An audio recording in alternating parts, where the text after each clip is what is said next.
Welcome to our deep dive into the life of Wu Zetian. She's the only woman to ever rule as emperor in China, and we're going to be focusing on her rise to power. And let me tell you, the source material we have for this one is really something else. It's a lecture on Wu Zetian, but it reads like a total political thriller, full of all these insights into the workings of the Tang Dynasty court. It really is remarkable how her path to power wasn't like a straight climb. There's ambition there, obviously, Yeah. but it's also about a system that kind of underestimated her, but then also used her. And ultimately, she was just brilliant at seizing these opportunities that other people created. Yeah, it's like she was playing 3D chess while everyone else was stuck in checkers. So our story begins with Wu Zetian entering the imperial harem as a concubine to Emperor Taizong. But here's where things get complicated. She's secretly in love with the crown prince Li Zai. That detail right there is so important because it sets up this whole chain of events that eventually leads to her rise. But it also highlights the role of the concubine system itself, right? I mean, these women were often chosen for their beauty and intelligence, but they were really just pawns in this larger game of power and influence. So to give our listeners some context here, why was having children so important for these women? Well, a concubine's status and security really depended on producing heirs, especially sons.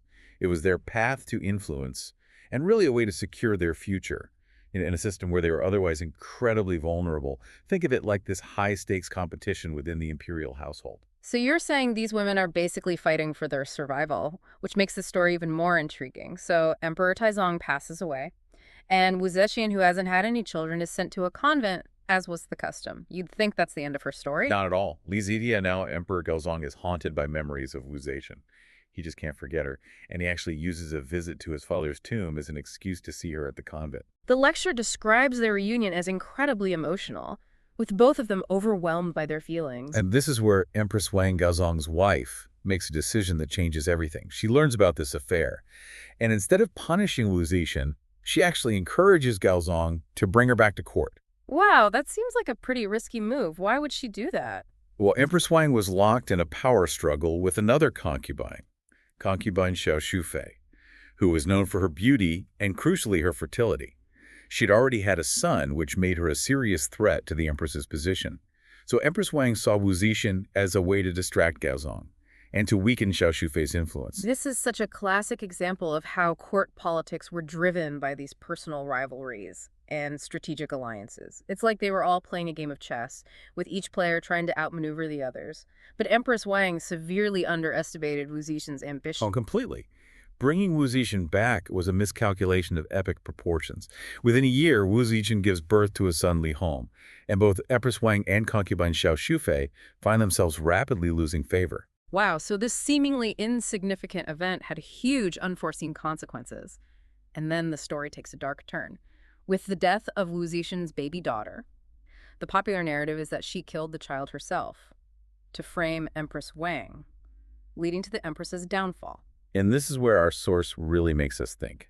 The lecturer is very skeptical of this version of events. He points out all these inconsistencies and the lack of solid evidence. For example, the edict deposing Empress Wang. It doesn't even mention the baby's death. Instead, it focuses on this alleged plot to poison the emperor. That's a curious omission. If the baby's death was the main reason for the Empress's downfall, it almost feels like a detail that was added or amplified later on to make Wu Zetian seem more ruthless. Exactly. The source suggests that the baby's death may have been natural, but Wu Zetian cleverly used the tragedy to her advantage. It makes you question everything you read about historical figures, doesn't it? I mean, with Wu Zetian, separating fact from fiction is especially difficult. So she's managed to eliminate her rivals in the harem. But now a new challenge emerges. Gaozong wants to make her empress officially, and these powerful court officials are fiercely opposed. This clash between Gaozong and the established order is so fascinating. You have these veteran officials loyal to the previous emperor's memory and the traditional ways, resisting Gaozong's attempt to assert his own authority and make his own choices. It's that age-old tension, isn't it, between those in power and those who want to maintain the status quo. Tell me more about these officials who were so against Wu Zetian. Who was leading this opposition?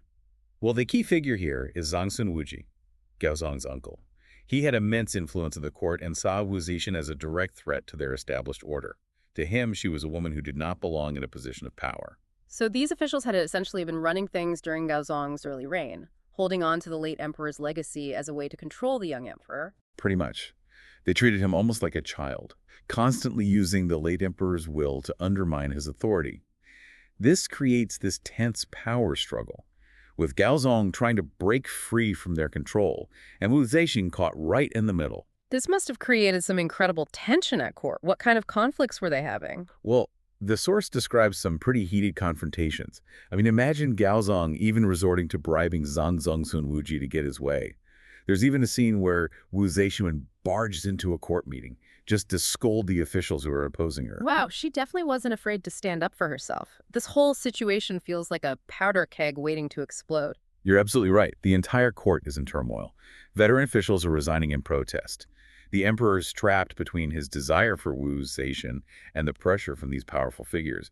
And that's where we'll pick up in part 2. Okay, so we left off with the Tang court in complete chaos. These veteran officials were clinging to power, Gaozong was trying to assert his authority, and Wu Zetian was right at the center of it all. It felt like something had to give. And that's where Li Ji comes in. He's this really fascinating figure who had mostly stayed out of the whole conflict.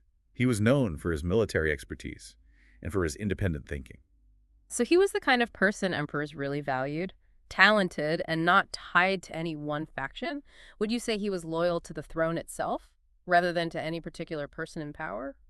Yeah, that's a great point. Li Ji wasn't really aligned with either the old guard or the emperor's faction, so this made him a really trusted advisor, someone who could offer a more objective perspective. The lecture describes the court as being in utter turmoil at this point. Officials were resigning left and right, and the emperor was torn. Between tradition and his desire to make Wu Zetian empress, he ends up seeking out Li Ji's advice. I can only imagine the pressure Gaozong must have been feeling. Oh, absolutely. He was caught in a real bind. If he defied these officials, he risked destabilizing the whole dynasty. But if he submitted to their will, he'd have to abandon his desire to elevate Wu Zetian. Talk about a no-win situation. So Yeah. what does Li Ji, this master strategist, advise? His response is so simple, but it's also so profound. He tells the emperor, "This is your majesty's family matter. Why ask outsiders?" Wow, he basically just gave Gaozong permission to take ownership of his decision. Exactly. You know. Li Ji's words were a total game changer. They empowered Gaozong to finally break free from the control of these veteran officials. Remember, they had been treating him like a puppet this whole time. And always invoking the late emperor's will to manipulate him. Right? It's like he reframed the entire situation. It was no longer about court politics. It was a personal, almost domestic matter. Brilliantly played. And the consequences were immediate and far-reaching. Gaozong, emboldened by Li Ji's support, makes Wu Zetian empress, Empress Wang, and concubine Xiao Shufei are imprisoned, and Zongsun Wuji is exiled. He later commits suicide. It's amazing how one sentence can reshape an entire power structure, but it makes you wonder, was Li Ji really trying to help the emperor, or was he cleverly manipulating the situation to his own advantage? It's a great question. It's hard to know for sure what his motivations were. Some historians argue that he was just being a pragmatic advisor, offering the most logical solution. But others see him as a more shrewd political player, someone who knew how to seize an opportunity. So we might never know his true intentions. But regardless, his intervention had a huge impact on the Tang Dynasty. The source even suggests that Wu Zetian's rise coincides with the decline of aristocratic power and a shift towards a more centralized bureaucracy. This is a really crucial point. Until this point, powerful families, like the Guanlong group we mentioned earlier, held significant control. They had their own agendas, and they often acted independently of the emperor. So the emperor had to constantly deal with these powerful factions vying for influence.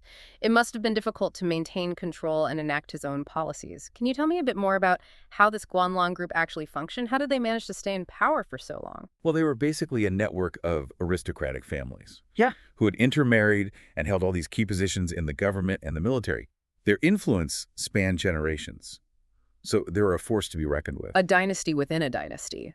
Their decline must have really changed the way the Tang Dynasty operated. Absolutely. With their influence waning, officials who were directly appointed by the emperor gained more power.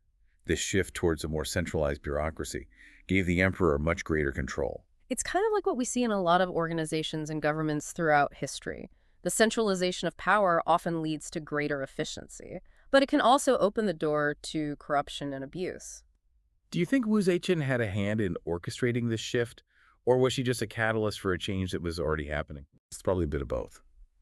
Wu Zetian was undoubtedly ambitious and politically savvy. She definitely used the existing tensions and power dynamics to her advantage. But at the same time, the decline of the aristocracy was a complex process, with roots that go back way before her rise to power. She might have accelerated this shift, but it's unlikely she was solely responsible for it. That makes sense. And it brings us to another really intriguing aspect of this story, the role of women in a patriarchal society like 7th century China. How did Wu Zetian manage to shatter these expectations and climb to such a position of power? It really is remarkable. It speaks to her resilience, her intelligence, and even her ruthlessness. She was a master of court politics, adept at forming alliances and eliminating rivals. She used every tool at her disposal to advance her position, all while navigating a system that was literally designed to limit women's influence.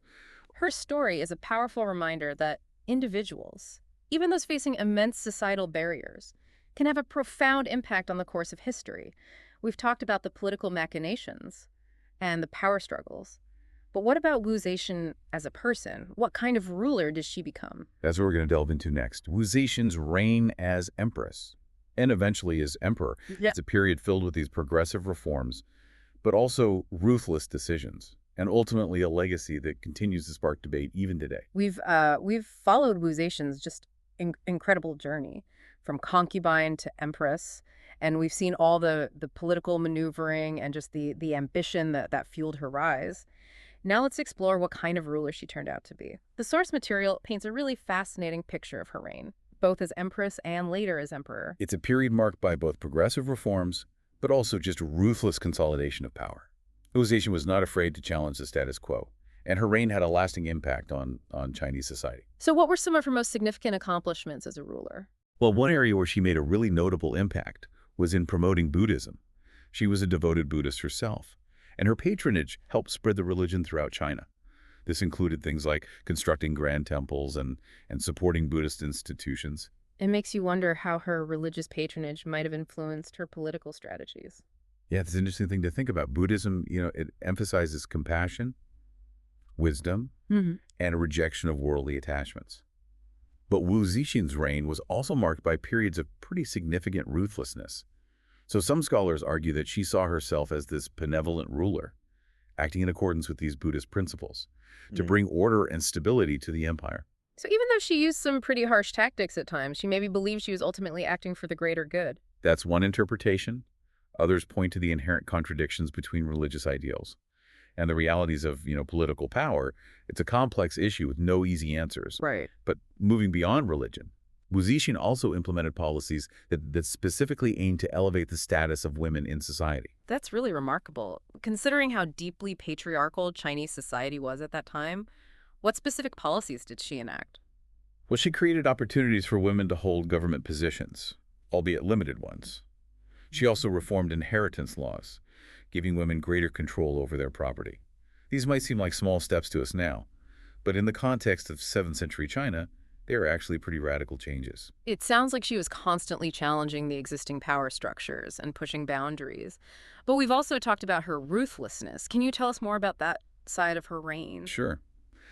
There were purges, executions, exiles, all aimed at eliminating anyone she perceived as a threat. Some of these actions were undoubtedly brutal, even by the standards of the time. It seems like maintaining power came at a high cost. How do historians reconcile these very different aspects of her reign, the progressive reforms and the brutality? It's a question that's still debated today. Some see her as a tyrant, who used any means necessary to achieve her goals. Others view her as a strong and effective leader, who had to make tough choices in a very dangerous world. It's hard to imagine the pressure she must have faced.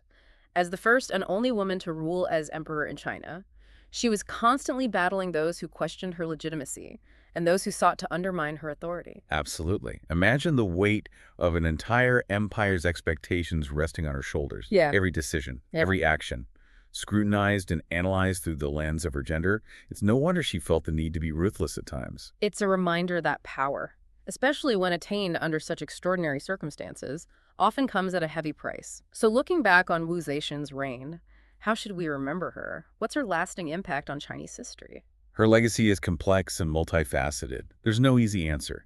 Some view her as a villain, a power-hungry usurper who ruled through fear and manipulation. Others see her as a trailblazer, a brilliant strategist who defied the odds and achieved what no other woman in Chinese history could. Her story really challenges us to move beyond those simple labels of good or bad. She was a product of her time, a woman of extraordinary talent and ambition who navigated a pretty brutal political landscape. I think that's a great way to put it.